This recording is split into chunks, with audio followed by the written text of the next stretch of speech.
Hello, and welcome to this roundtable discussion on reparations for slavery, memory, justice, and responsibility.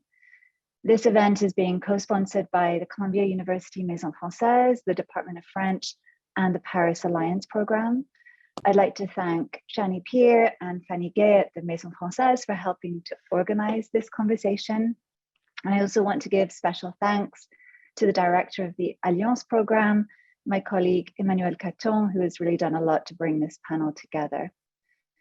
The question of reparations for slavery has become a galvanizing issue in movements for racial justice on both sides of the Atlantic.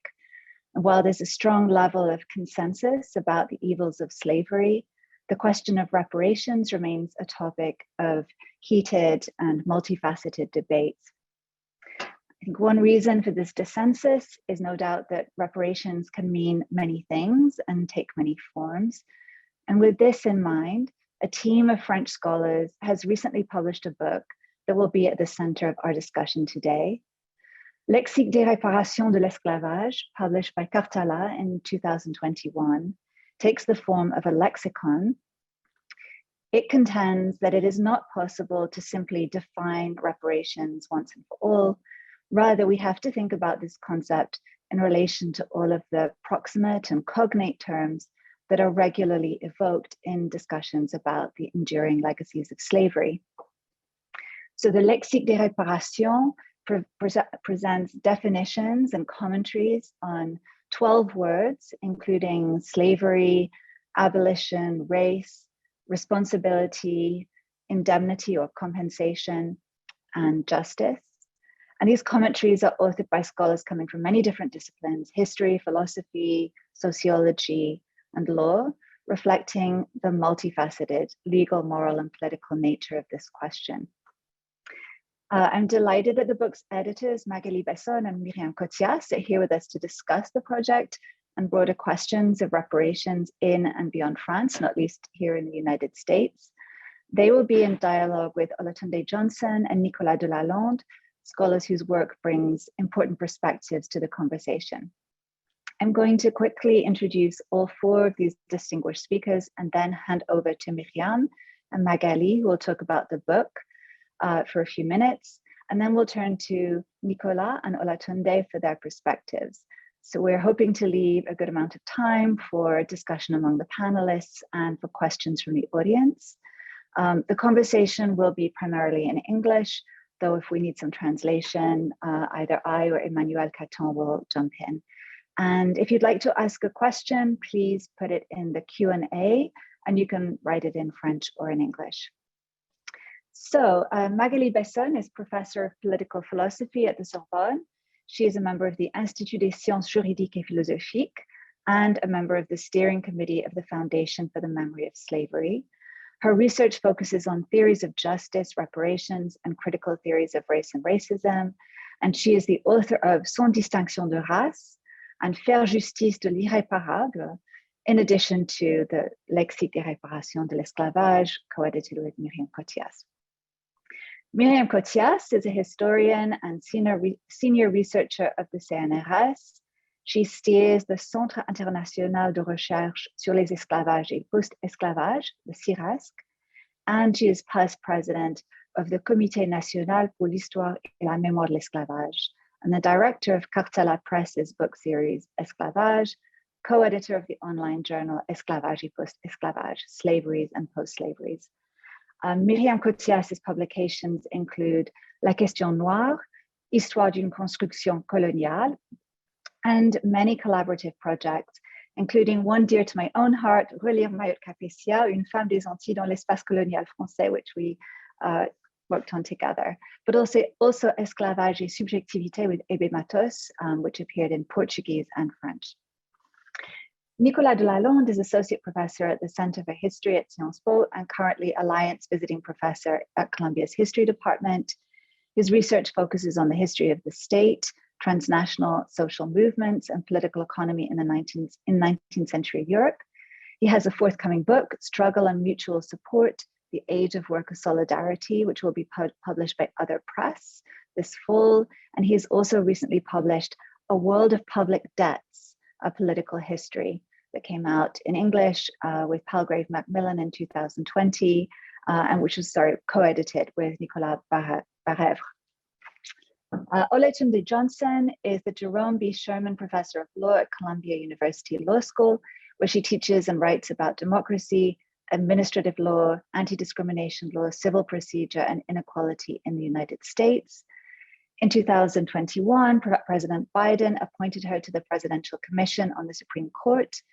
Before entering academia, she clerked for Supreme Court Justice John Paul Stevens and served as Constitutional and Civil Rights Counsel to Senator Edward Kennedy on the Senate Judiciary Committee and as counsel to the NAACP Legal Defense Fund. So welcome to all four speakers, and I will immediately turn over to Myriam Cottias, who will begin the discussion of the book. Thank you so much, Madeleine, and thank you for the invitation to present and to discuss our book. It's very important for us, so thank you to La Maison Française in particular. So I will contextualize our work. And I began to say that in 1998, several conferences, including events in Paris and Martinique, were held under the leadership of the Comité Devoir de Mémoire. This committee declared a right to memory, along with the recognition and legal qualification of slavery as a crime.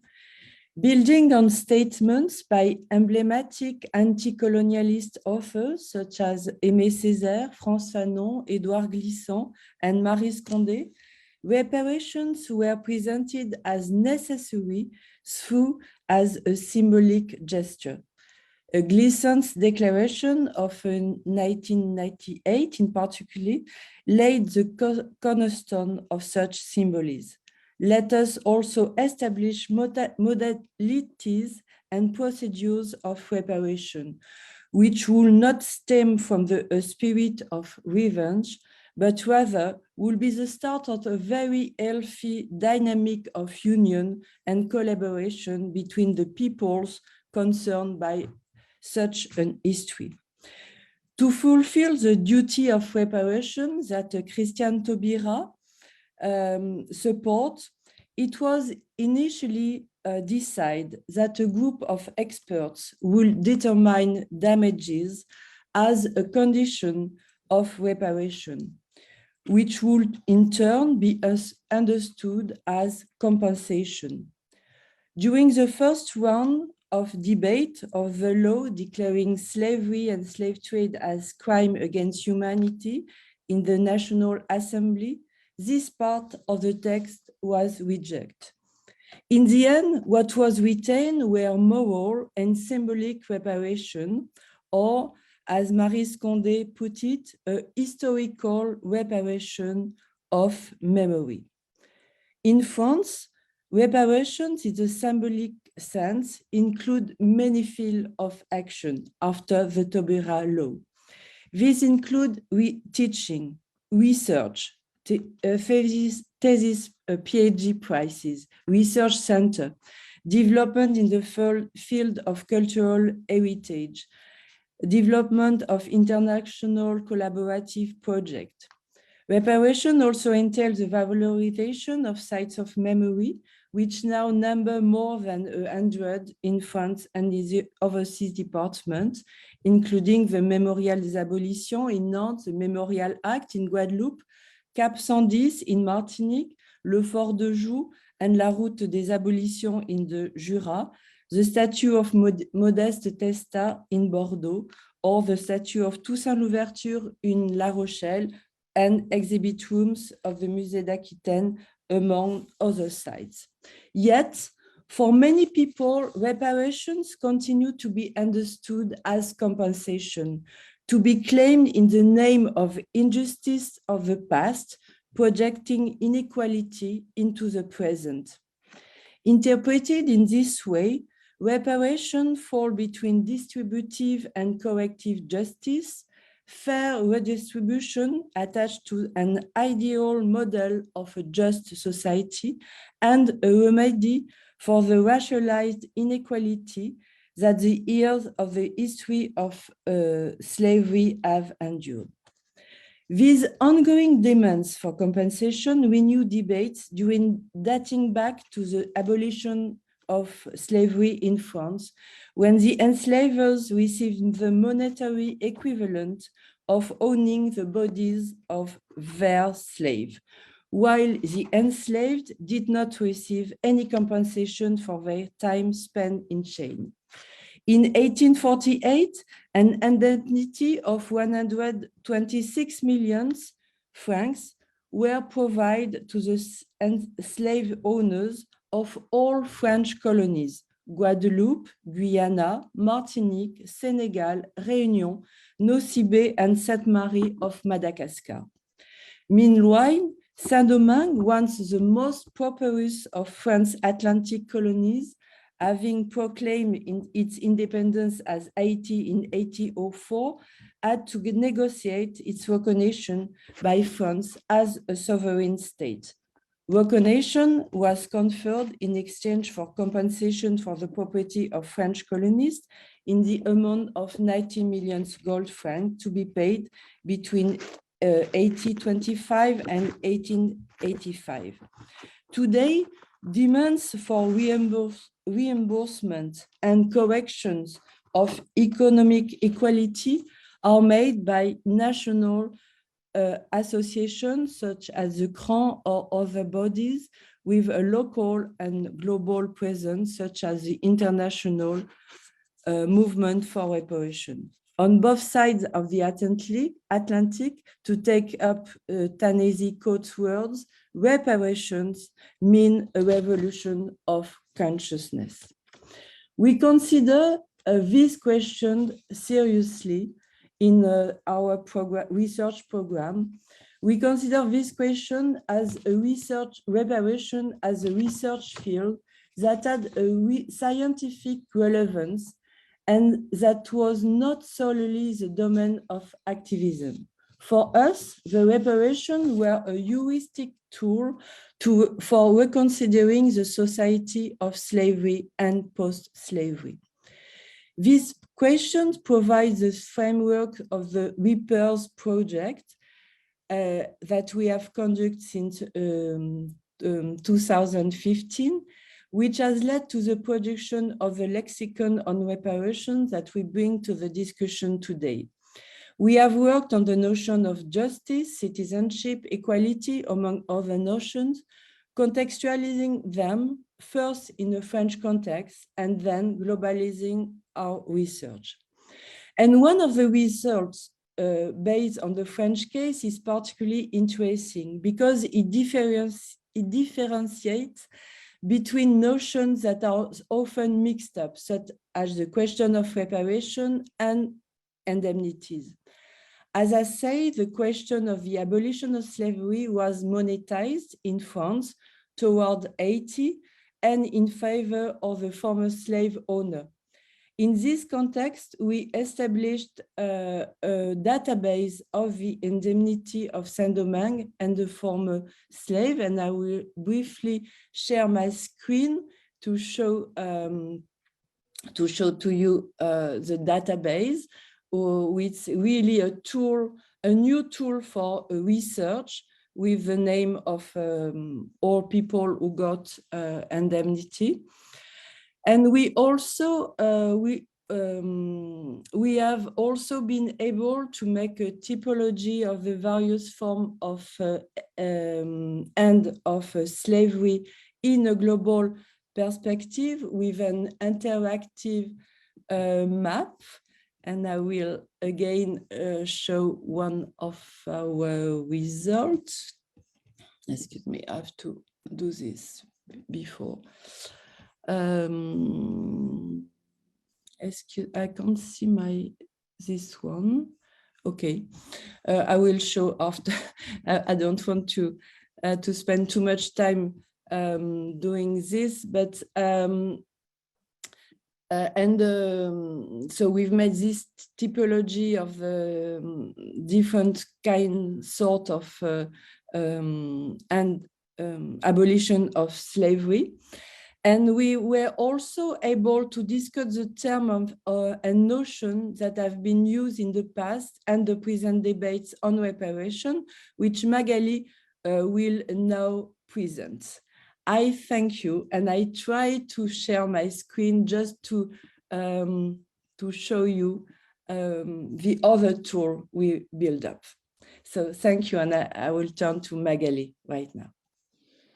Thank you, Myriam. You can leave your your screen on. I don't mind. And thank you to the French House and the Alliance Project for this invitation. Thank you to Fanny for the organization, and of course Olatunde Johnson and Nicolas Delalande for their for accepting to read and discuss our small book. So Myriam has presented the research project and some of the results of the research project. I would like to simply add a few things about the political context of the conception and redaction of writing of the book, and about our aims in writing it. So as Myriam just reminded us, in France, the question of reparations for slave trade and slavery came to the forefront of the French political scene at the turn of the 21st century.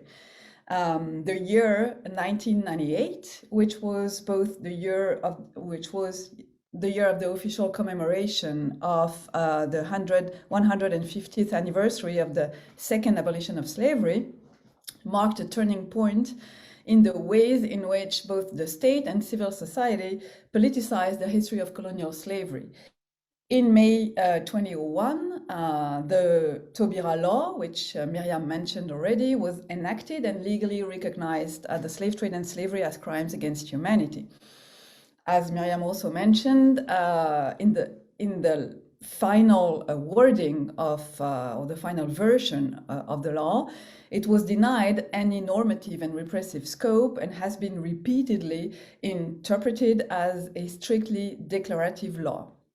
However, the law itself prompted a few legal actions. We can come back to it during the Q&A session if you want, and some other political and memorial initiatives that Myriam mentioned. So one of the aims of the book was to mark the anniversary of the law. The book was published last fall, exactly 20 years after the enactment of the Taubira law. So it was also for us a way to propose a sort of progress report and evaluate what has been accomplished both politically and in our collective representations about reparations, their legitimacy and some forms of reparations. But what I just presented is only part of the story. It is only the French and very contemporary part of the story. Another of our objectives was also to reinscribe reparations in their long-term history and to place France in an international context. And you know, the map that you have here is also part of this endeavor. So while 21 definitely marked a turning point with the Taubira law in France, and of course the Durban Conference or Durban Declaration at the international level, reparations have a long-term temporality or chronology. They are both a backward-looking and a forward-looking paradigm, turning to the historical past to transform our future. If there is an actuality of reparations, and John Miller and Rahul Kumar phrased this very nicely, I think, and they said in 2007 that reparation is an idea whose time has come. So while there is an actuality of reparations, it was really important to us to insist, and particularly in the French context, that reparations come from and are part of a long-term history of colonial domination, injustices, oppression, and did not suddenly appear out of nowhere at the turn of the 21st century.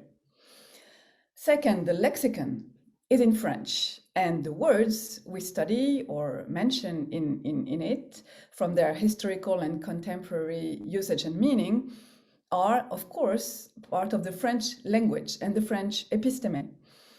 For some of these words, race, for instance, or citizenship, the specificity of the French use and again, we can come back to that during the Q&A, seem to imply that the book can only speak to French people. However, taking reparations and the words of reparations seriously entails to see and study them as the global paradigm they are, for several reasons. First, because the wrongs they are claiming to redress are and have always been globally justified and implemented internationally and transnationally. Of course, that's the international trade and trade companies, imperial political entities, comparative legal categories that were used for the enslaved juridical status of non-persons. And they are part of what Paul Gilroy named the Black Atlantic, or what Marilyn Lake and Henry Reynolds call the global color line. So this is why, the first reason why the question is necessarily international. And second, and I want here to mention two very different things, but that both point to the same direction. Black Lives Matter is both a grassroots movement and a global network on one hand. On the other hand, institutional initiatives, such as the ones taken by the Office of the United Nations High Commissioner of Human Rights, both recent reports and recent declarations by Michelle Bachelet on systemic racism and human rights violations, both, so grassroots movements and global institutional initiatives, both point to the fact that reparations for colonial slave trade and slavery are now inherently part of a global conversation about the legacy of colonial systems and their ongoing persistent impact on global inequalities and systemic racism. This leads me to my second point. The book was also written as an intervention in the specific context of public debate in France about what is these days vaguely, loosely, and ideologically called decolonialism or post-colonialism, both words functioning in the same way as ways to discredit critical knowledge and critical thinking about our past.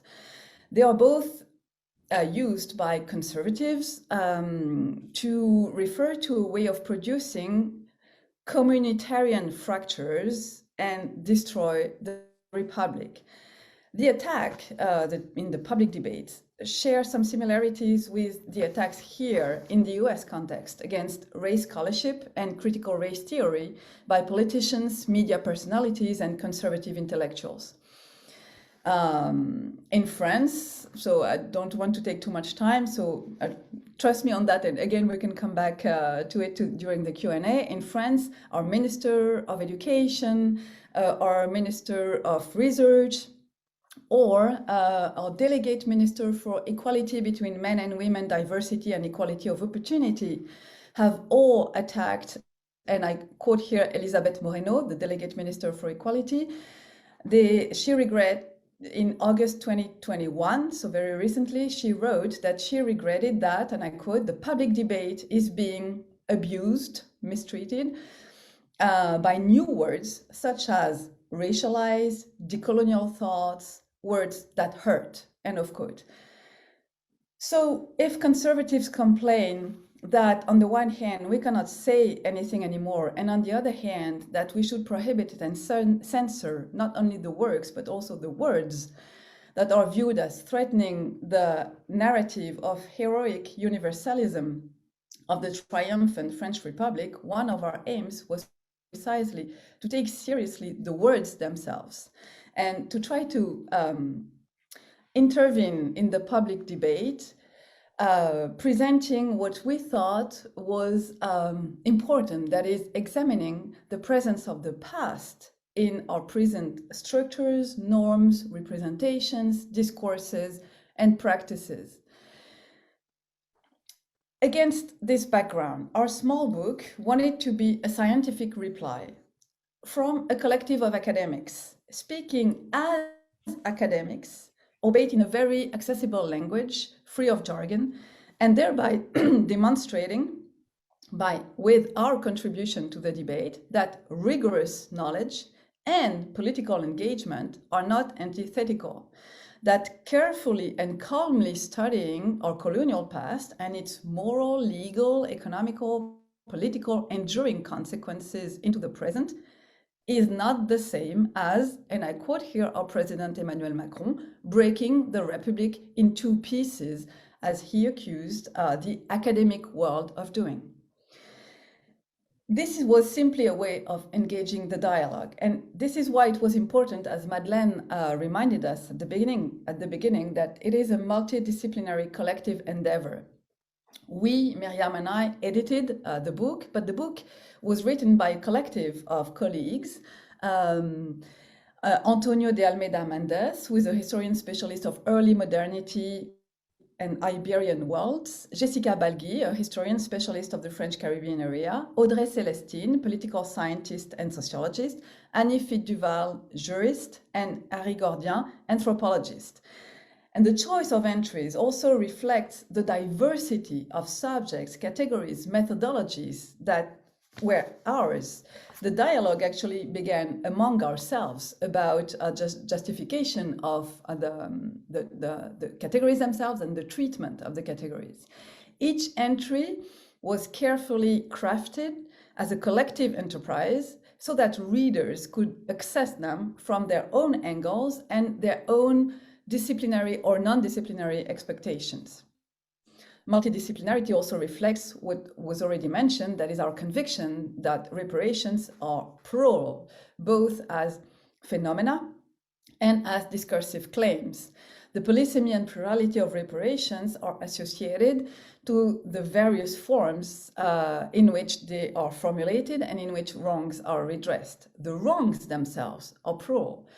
Servile or forced labor, inversed indemnities, as Myriam presented, amnesia, political exclusion, legal depersonalization, violence, dehumanization, loss of dignity, etc. The multiple dimensions of injustices led to various dimensions of repair: apologies, restitutions, rehabilitations, compensations, recognition, political and civil rights, etc. So in several entries, we try to make sense of these multiple dimensions and avoid erecting one form of reparations as the standard for all others. On the contrary, we try to see how the material and symbolic aspects of reparations are always intertwined.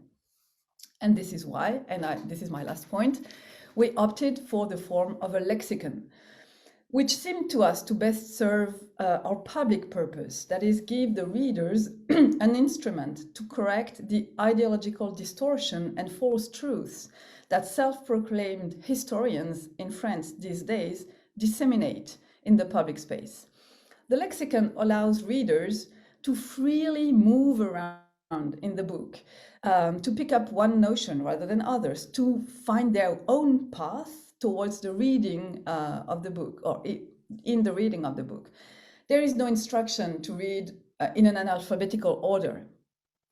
We had to make a selection. Madeleine mentioned there are 12 entries. Our first list comprised more than 100 notions, among them religion, trade, land, development, debt, gender, museums, resistance. And we had to choose. And of course, this is debatable, and maybe we'll debate about it. And the debate was already an internal one.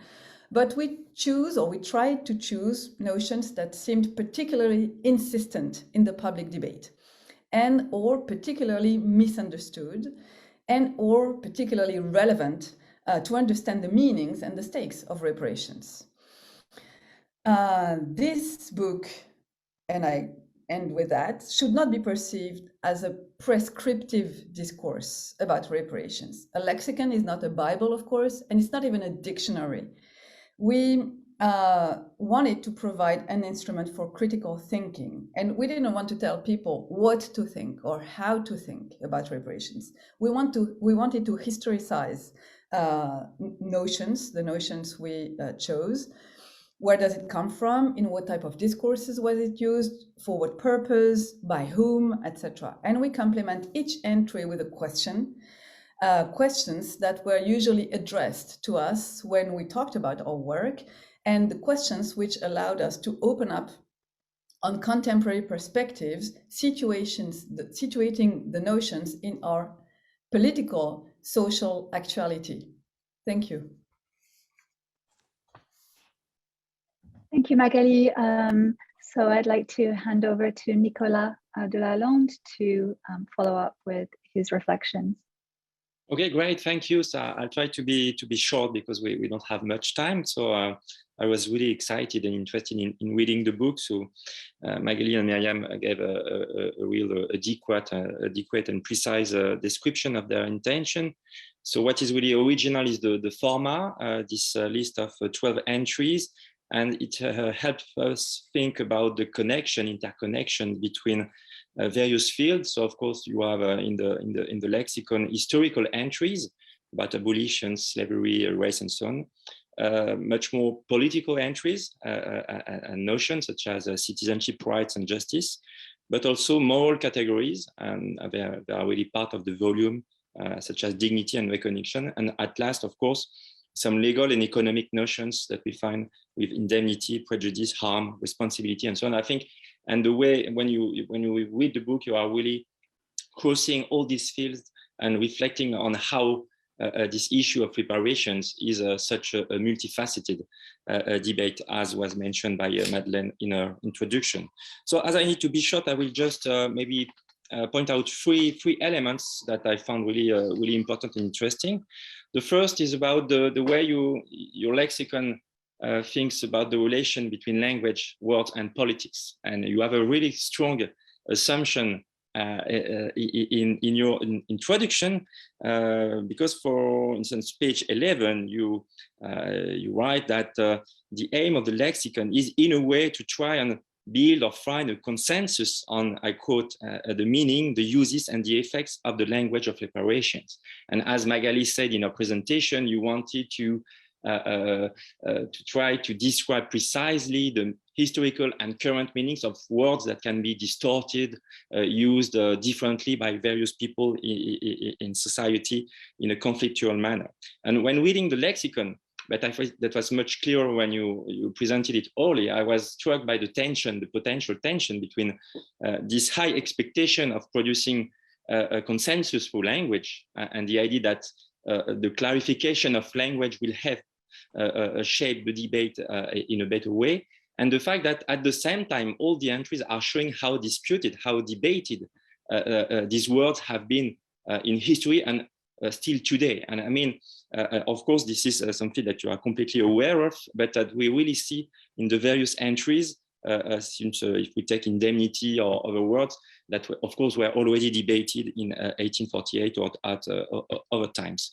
I was also wondering whether we would have a different picture if you had integrated other notions. You mentioned that you had a big list, but also other words that are used by the ones who are opposing or criticizing the politics of reparation. So in French, I mean, one term that was politically used by conservatives is the term repentance as a way of discarding, debunking the politics of reparation. So of course, you don't want to integrate that, but at the same time, if we think about how words are scientifically and politically contested, trying to combine or to see in contradiction the use of these various terms would be maybe a good way also of mapping the debate and the various political positions. I was also struck by the fact that maybe you could have mentioned other types of politics, the politics of forgiveness, of oblivion, that sometimes are being used by some actors in the political and historical debates, or also a much more religious terms that we can find in the debate. So you mentioned that you thought maybe religion would be could have been an entry, but I was interested in trying to factor in some other lexicon semantic landscapes that could enrich the vision of the debate and maybe give it more complexity, because of course there are some sort of agreement on defining slavery as a crime against humanity, but then a lot of distinctions, conflicts, and disagreement on the type of consequences and measures you could adopt. The other tension, and that was mentioned by Magali, is between the national dimension of the words and the international landscape. So I won't be too long on that, but I would be really interested in knowing more about how in your projects and in the ongoing research you are thinking about the circulation of words among these transnational communities, but also about the very specificity of some political terms when they are used in such a particular national context as French Republican ideology, for instance. And I'm sure some of these words may be shaped by a political culture, but also by the legal system. And you have elements of comparison with the US or other system, or also by the weight of religion, which of course seems to be quite different in France compared to other countries. A second quick point that is coming out of the reading of the book is the way it invites us to think about how we need to refresh and revise historical writing and historical narrative. And I'm really glad that you are launching and researching all these issues about the politics of reparation. And Myriam was perfectly right. It's addressing political questions, but deeply and really profound scientific and epistemological question.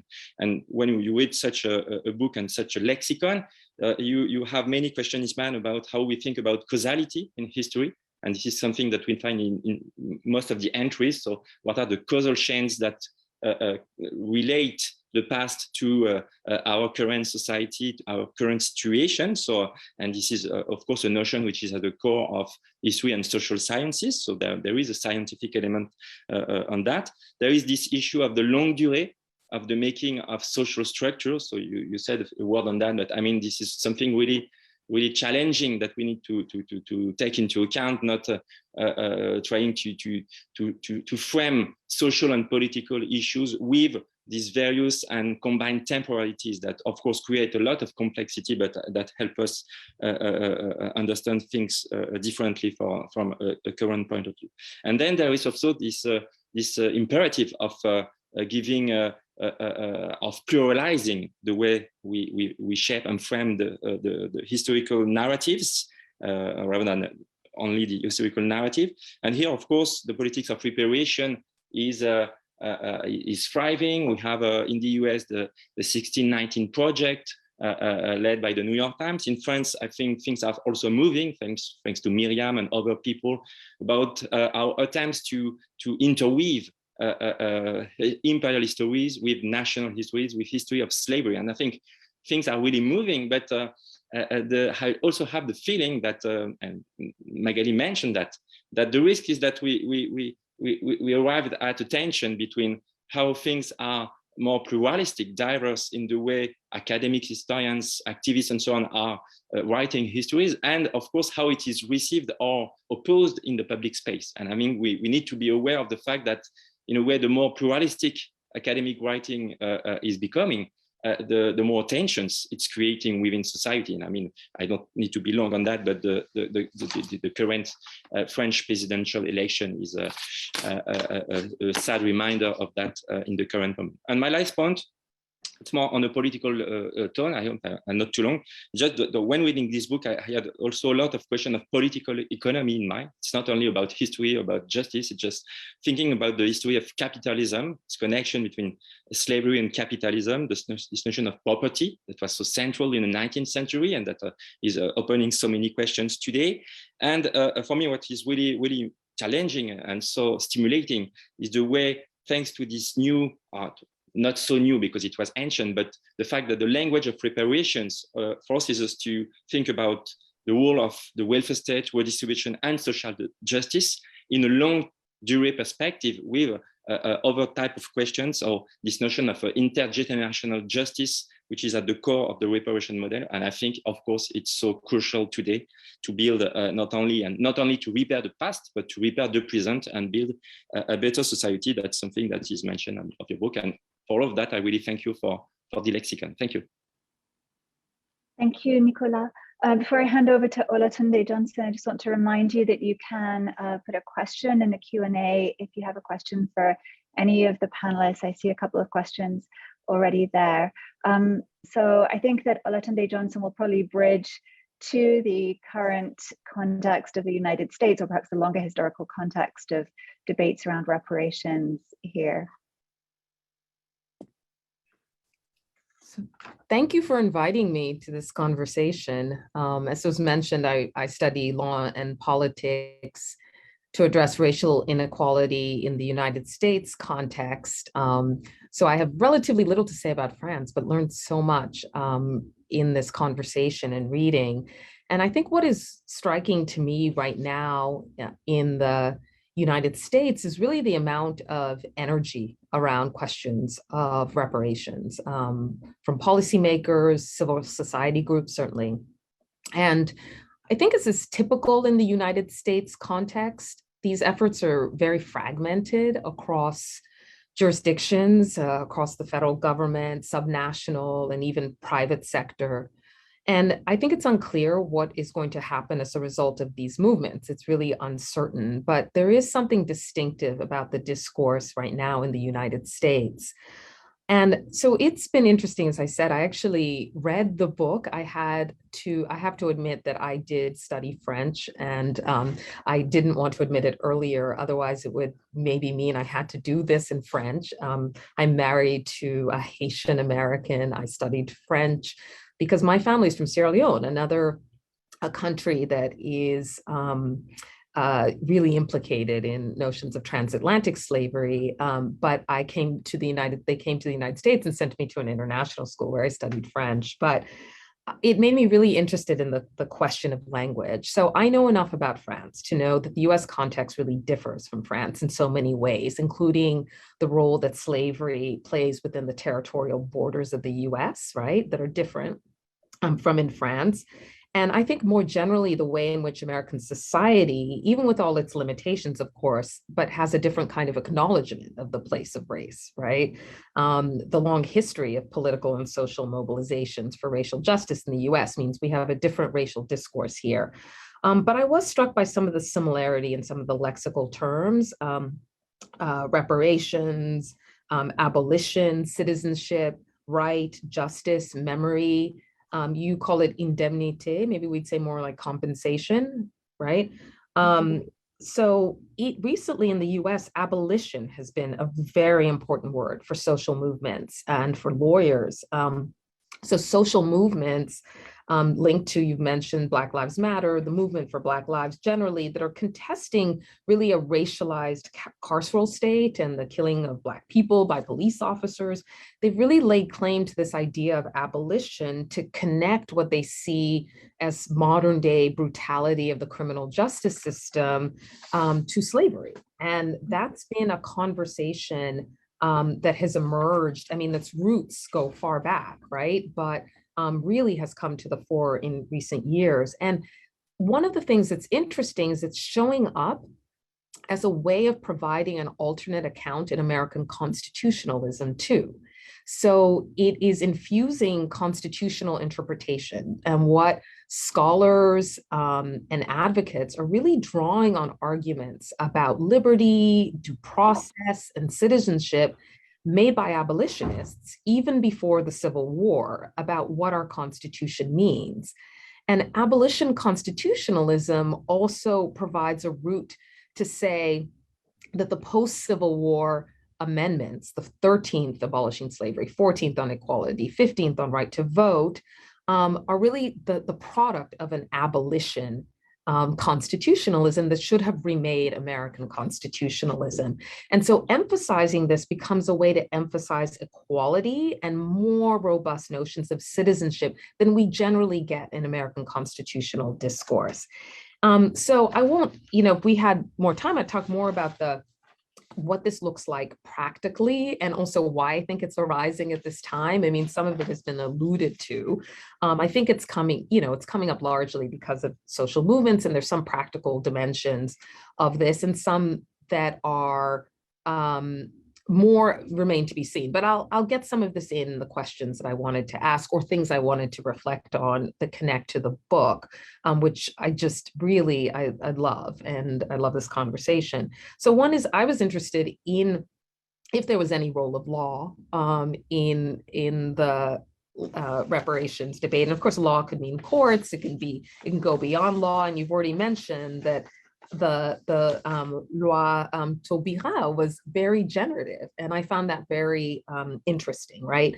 In the United States context, court law has been very limited in recognizing remedy, and I think a paradigm of that is the affirmative action discourse, which we can talk about whether or not affirmative action is actually reparative. I think it's probably limited in its ability to do that.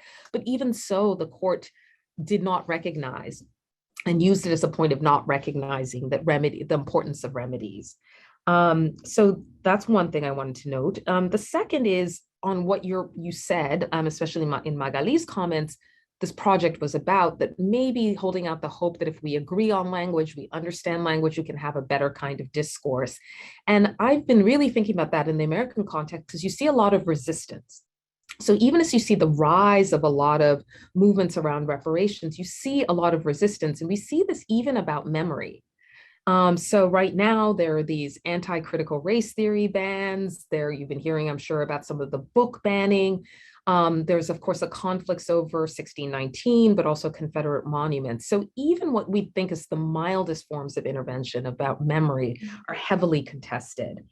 And then I guess the last thing I was interested in, I thought this book, and in both of your conversations, you talked a lot about a transatlantic or global discourse around colonialism and slavery. I was very interested in how this filters down to the municipal and private level and private institutions. One of the most promising, I think, places, notwithstanding the pessimism I just laid out about the resistance, one of the most promising places for discussing reparations has been at the subnational and the private institutional level. So it's been universities talking about their history of slavery and offering reparations. It's been localities telling it in their places, erecting markers to slave markets, and also exercising their form of reparations, not only about slavery, but about housing, discrimination and inequality through the 20th century, which is a very important piece of the reparations story in the United States. So I wondered how that played out in France, right? That sort of very localized storytelling, and also compensation as being part of that. So there's a lot more to say on all of this. I'm sure we could talk for a long time, but I wanted to lay out those reflections. Thank you. Thank you so much. Maybe I should give Magali and Myriam a couple of minutes to respond to those questions. And I could perhaps weave in one question that has come up in the chat. Please write your questions in the Q&A. It's easier for me to see them. But my colleague Kayama Glover was asking about the reception of the book in France, which I think connects to the question about resistance and to Nicolas' question of whether clarifying things is in fact likely to produce consensus, or in fact what you're describing is such a long history of dissensus around the meaning of terms that further clarification may not be all that is needed to do that. So that was just one set of questions, but certainly there were other things raised by Olatunde and Nicolas that you might want to speak to. Mm-hmm. Myriam, do you want to start?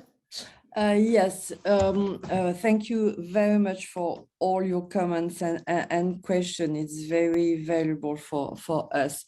I'm not sure we will have time to answer to all questions, but so I will just pick some comments if you allow me for that. The easiest one, which is connected to the Nicolas question, which is a reception of the book. Well, for the first time, we had a lot of article papers in the newspapers, in media in France. And it was very, very well accepted, except, of course, by the far-right movement. And we organized a conference in Bordeaux, and we are the far-right movement who went to distribute sheets against saying that the right persons don't have to be repentant. This is a question of repentance, which is quite important. But it is really weak.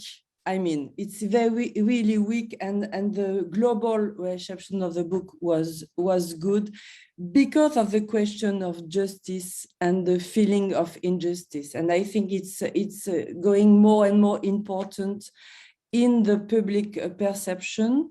So it's a way to talk about and to discuss the history of slavery and the question of reparation. And it leads me to the comment of Nicolas about the more pluralistic way to write history. I think it's really needed, and I'm sure you agree with that. But at the same time, you know, the opposition on writing a more complex history, complex meaning taking into account, you know, different discourses to be included in the history of France. I think it's very well accepted, except, and I will use a demographical argument, except by a kind of old perception of the history of France, connected with the idea of a republic, which is only white and without taking into account the colonial history. But of course, we need more discussion on this. But I think it is needed to have this pluralistic history of France, and it's a big field of work, I will say.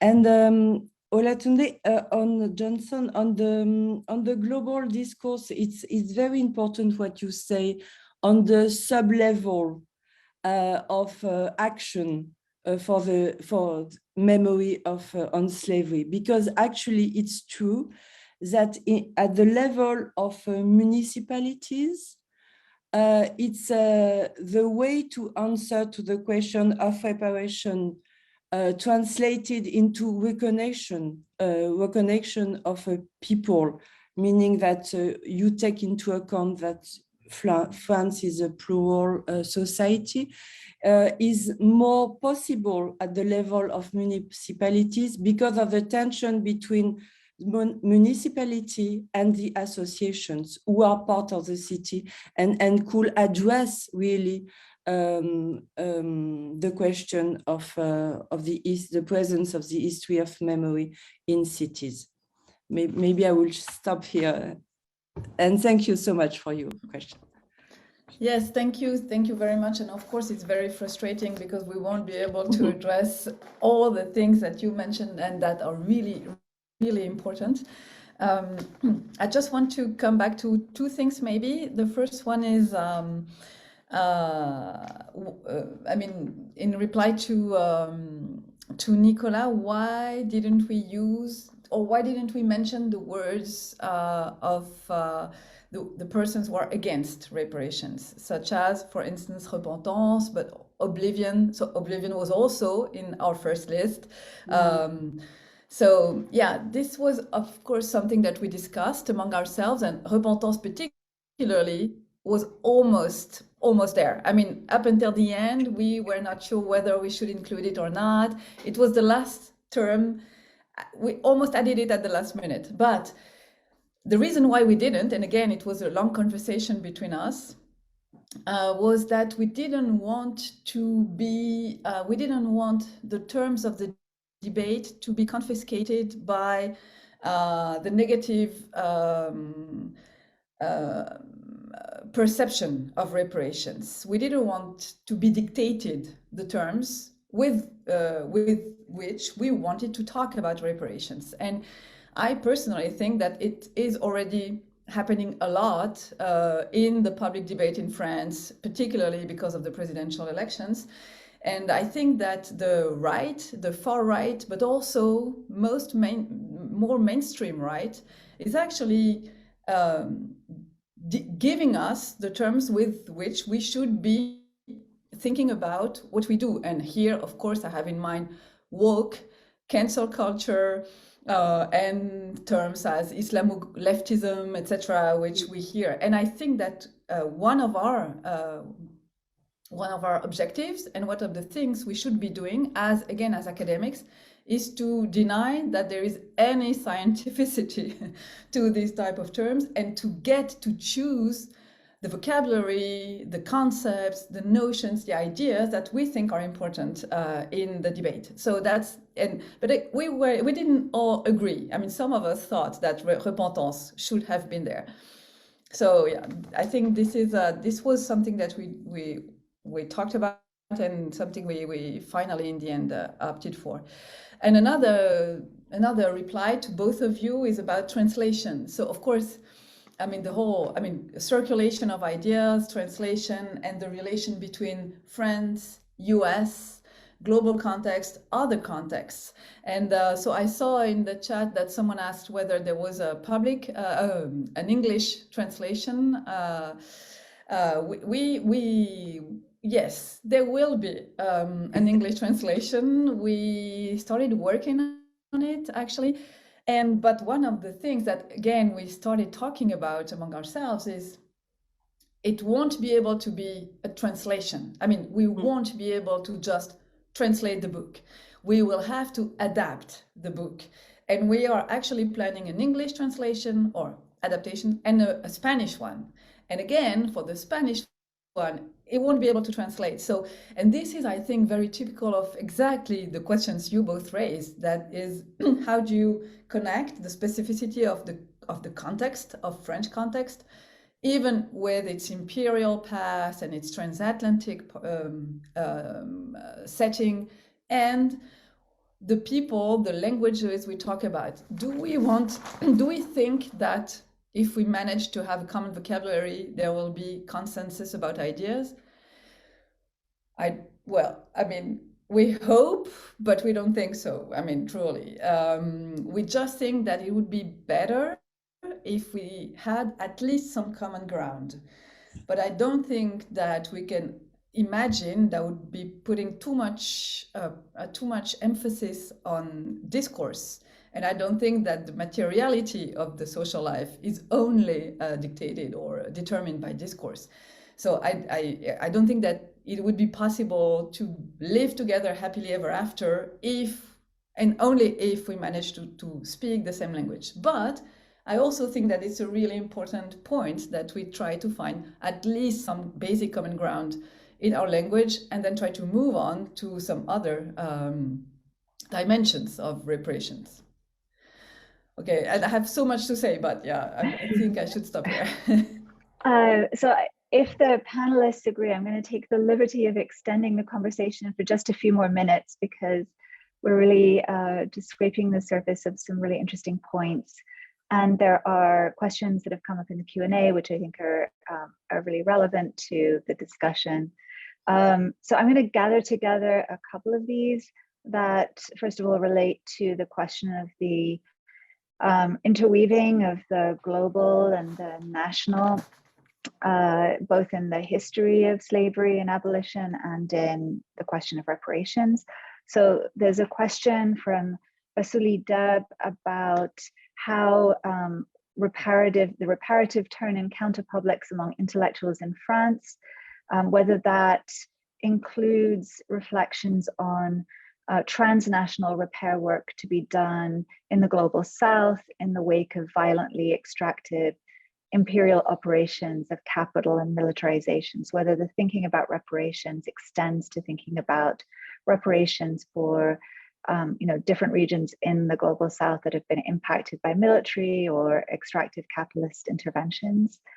And then there's a question about whether there is a plan for an international conference on reparations along the lines of models of previous conferences. From John Hartman, the question, are there implications in your work for Indigenous peoples? And then finally, another question that's a little different that I think relates to the whole issue of multidirectionality in thinking about memory and justice. So Emmanuel Sada, my colleague, asks about recent reflections in the context of Algerian history, particularly the controversy around the reception of Benjamin Stora's report about the question of reparations. Do you think that this is a displacement from the domain of thinking about slavery? Is this a case of a common lexicon that is or that can be applied from the context of colonial slavery to other colonial contexts? So why don't we take those questions and hopefully at least try to give a preliminary answer to them.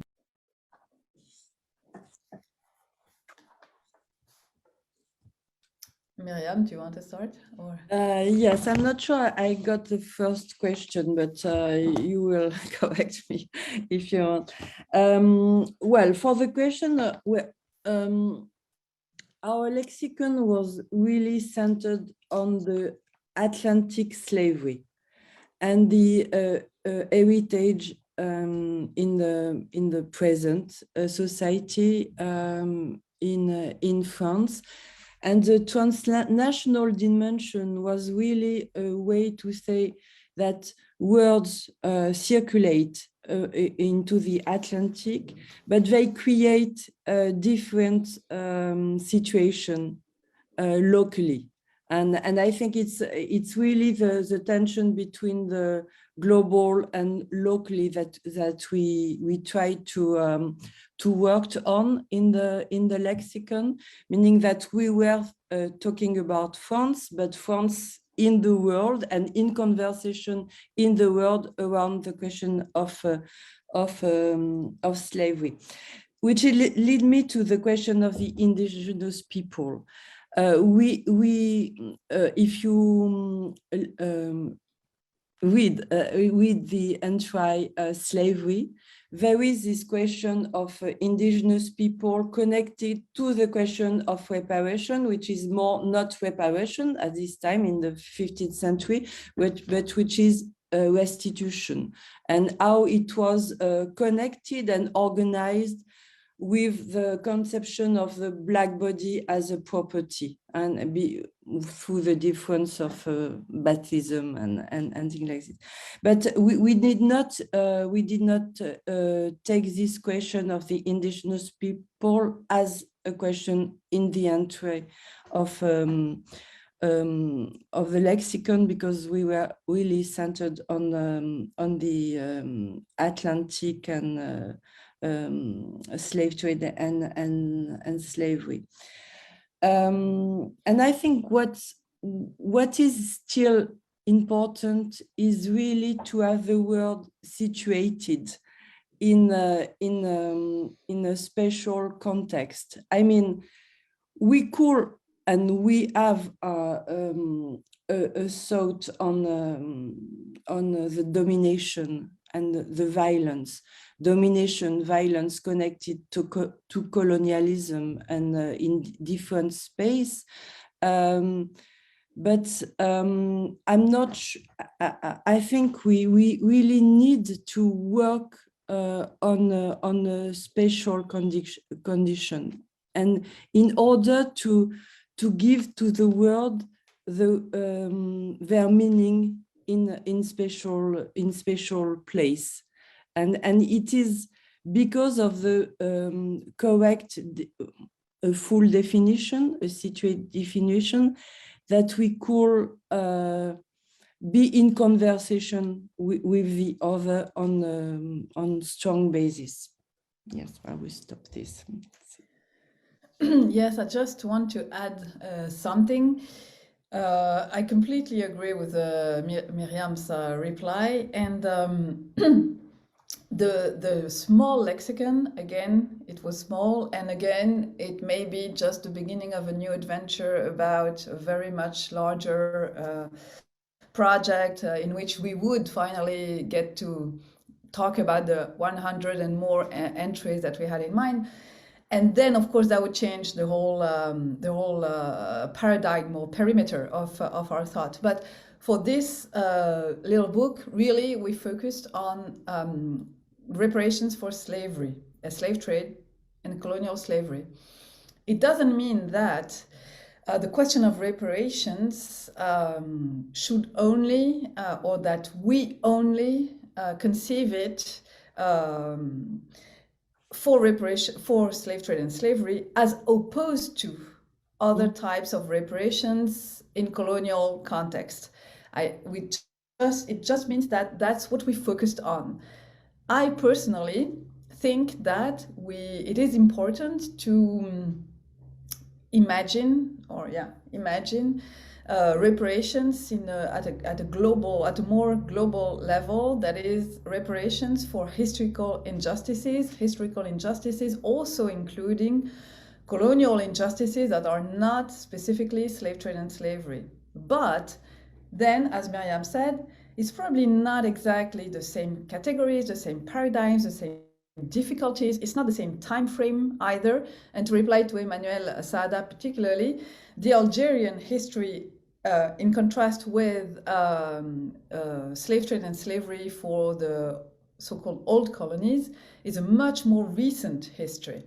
And the time lapse makes a difference in the way we represent what is due, by whom, to whom, for which reasons.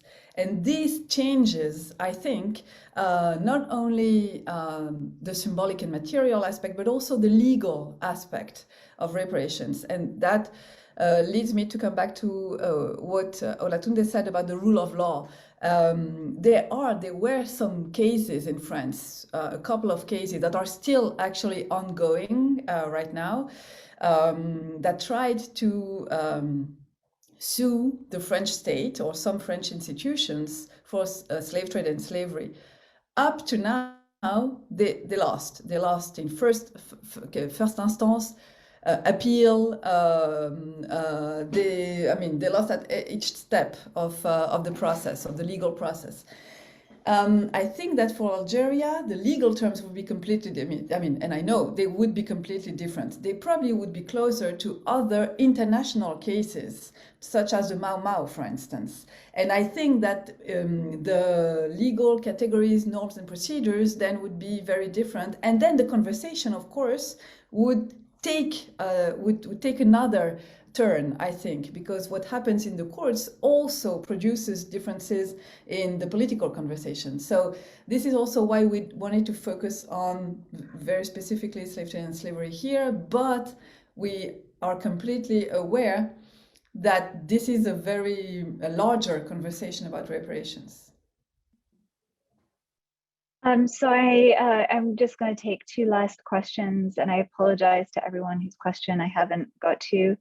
Domna Stanton asks about what might be happening at the level of the European Union. And a question from Manuel Schwab, who asks if you have any thoughts on the left critique of reparations, by which he means that the institutional and state-centered elaboration of reparations can be misapprehended as closing the accounts, and resting the important work of reparations into the service of the liberal desire for the North Atlantic to lay claims to being post-racial. So a kind of left critique of the concept of reparations. Mm-hmm. So I throw those out as two last questions, but I also want to invite Nicolas and Olatunde to come back in if you'd like to have a chance to follow up.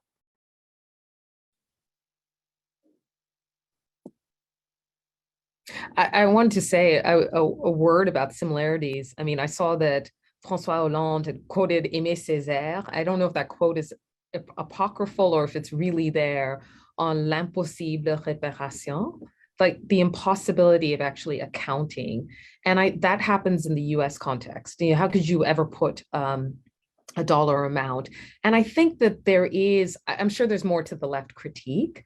I think it is important to understand that you can have compensation in the form of a kind of payment, and then not think that that's the whole, and that's why your lexicon is so important, of the act of repair, right? It involves all of these other kinds of constitutive elements. Mm-hmm. It's also, I think, important to recognize that because you're in a mutual relationship with each other, it's true with colonialism and slavery, it's certainly true in the American context. What does it mean to pay off or repair Black people in the United States and say that your debt is not. No, you're part of building. You have to repair also by changing systems and practices going forward. That has to be part of the repair. I just want to say that just really briefly, that someone put in a US question about resistance and not accepting even the idea of reparations because a lot of white people have a sense of grievance, that they're the main ones discriminated against. And I think in some ways, you see how bound up these questions of not recognizing history are in the whole way we think about the pie and sort of zero-sum contested, just the state formation in the US context. It's very bound up with not understanding how we came to be, right? We've constructed our society based on this form of stratification, and then it limits our imagination for what we could be. I'm not saying these are easy questions, but maybe at least beginning an act of telling people and giving a real account of this is part of the beginning of changing that zero-sum sort of mindset, and also understanding or imagining maybe the possibility of something different.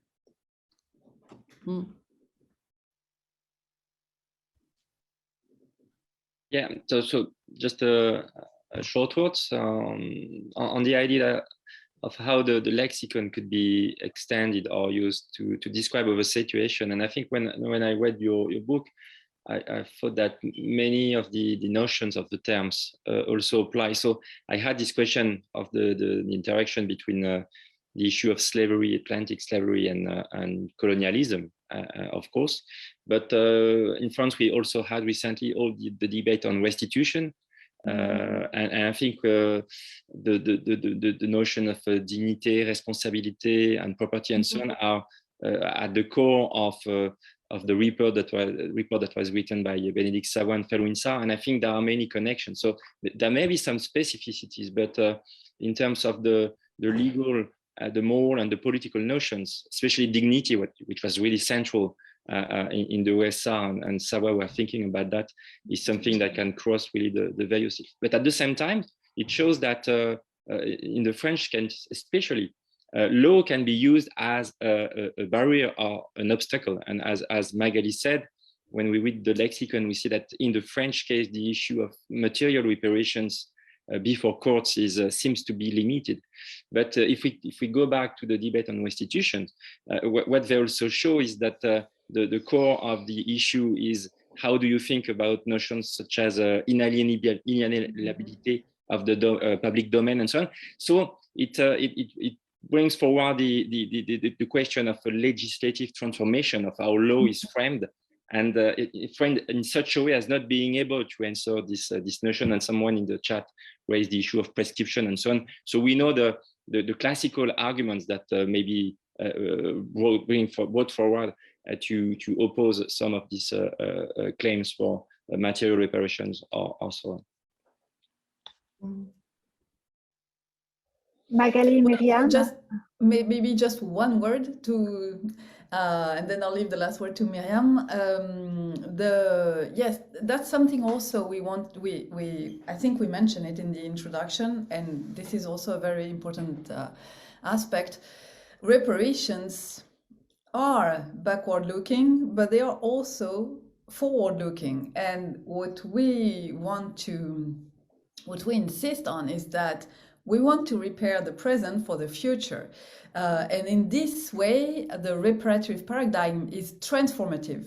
What matters is to transform our structures, our legal categories, or maybe legislative structures or institutions, so that we can build up a common political project together. And the idea of being together, like the members of our society, are committed to a common project, is something that is really important, I think, in what reparations should be accomplishing.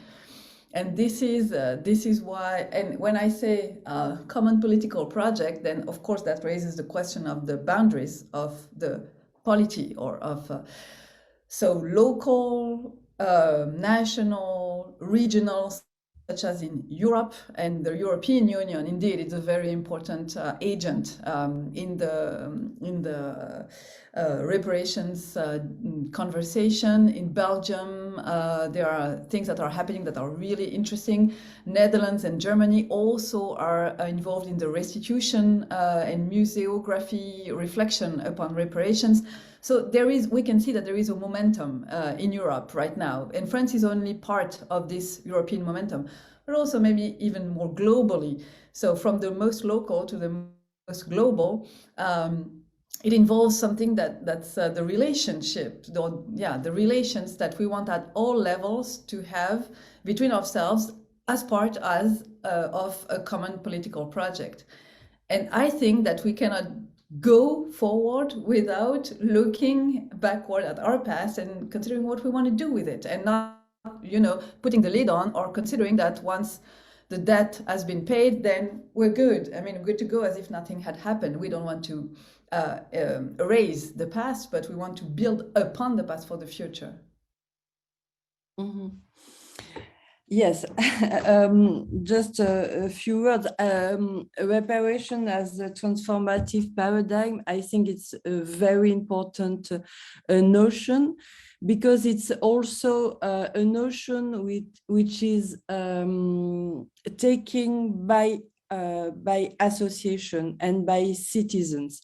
And I think that even though the law seems to be applied in a sense that it not recognize the necessity of reparation, because of citizens and because of association, I think the law will be changed, because it's in the, and on this question of reparation, it is true that in France the justice say there is no question of reparation, but as Magali said, there is a European level, and in Europe the question at the European level, the question of reparation was recognized, and in actually all the Afro-descent association who claim for reparation had this support from the European Court, meaning that it will be after it will go back to France, and we could assume that the law will change in a close time, close future. Yes.